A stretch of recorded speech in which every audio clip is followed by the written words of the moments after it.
Good morning. I'm John Ellsworth, founder of Success Strategies Incorporated and the creator of the Success Strategies Advantage. I want to welcome you to today's presentation, which I have entitled, What If Perfect Came Along? Recently I've been meeting with a number of different bankers trying to get a client's debt situation refinanced. They have good equities. They're just not real high on loan to value either, but their cash flows the last few years have been kind of challenging, kind of difficult, as many have in the dairy industry. But the responses from some of the bankers have been really interesting. We still have several that we're looking at closely, but some of the responses have been, as I said, interesting. First, I've heard one say, "Oh, this deal's way too big for us. We couldn't possibly do something that big." Never thought of participating in it with other banks, I guess. But anyway, another one said, "Oh, this is too small." A third one said, "You know what? This is not really the right time for this industry right now for us. It's too risky." So I sort of felt like I was in a Twilight Zone sequel to the story of Goldilocks. You remember that, right? The porridge was too hot, then another bowl was too cold, the bed was too hard, it was too soft, another one was too soft.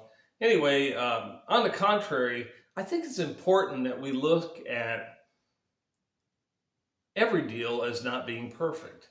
But the question is, can we get a balance between risk and return for the lender and for the borrower? Because frankly, a deal with no risk typically has no return on your investment, no return whatsoever. So the question is, can we mitigate the risk that we're facing?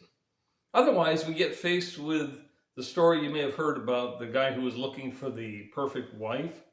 And he looked and he looked for years. And finally, he found her. But there was one problem. You know what that was?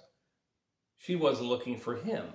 So the same thing with lenders, they're looking for the perfect deal. I think it's important we find, every deal has a little bit of risk to it. But let's take a look at that and see, after the due diligence and analysis of the project or the deal, can we mitigate those risks? Here's some ideas on how to do that. Hedging price protection. If you're in the dairy industry particularly, you have the Dairy Revenue Protection Program, you have the Dairy Margin Coverage Program. I highly recommend you sign up for both of them, and that Dairy Margin Coverage Program the sign-up period is like right now, between the 1st of March and I think sometime in early April. So get with your Farm Service Administration people and get signed up for it, because it's really inexpensive coverage and a way to hedge your milk prices. Or better yet, hedge your margin between milk prices and feed costs. How about contracting costs? We're talking about any kind of business. Dairy, it could be feed, a beef industry, beef operation, also feed. But feed, fuel costs, that could be for any industry.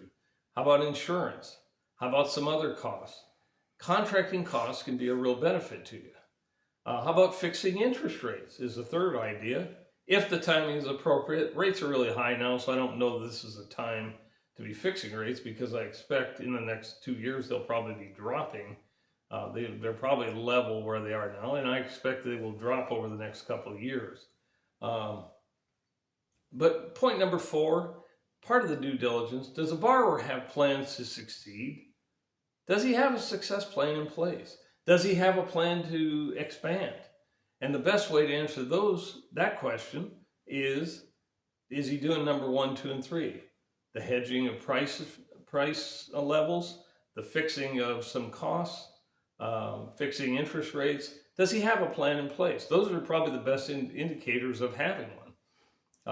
Does he or she measure their cash flow monthly?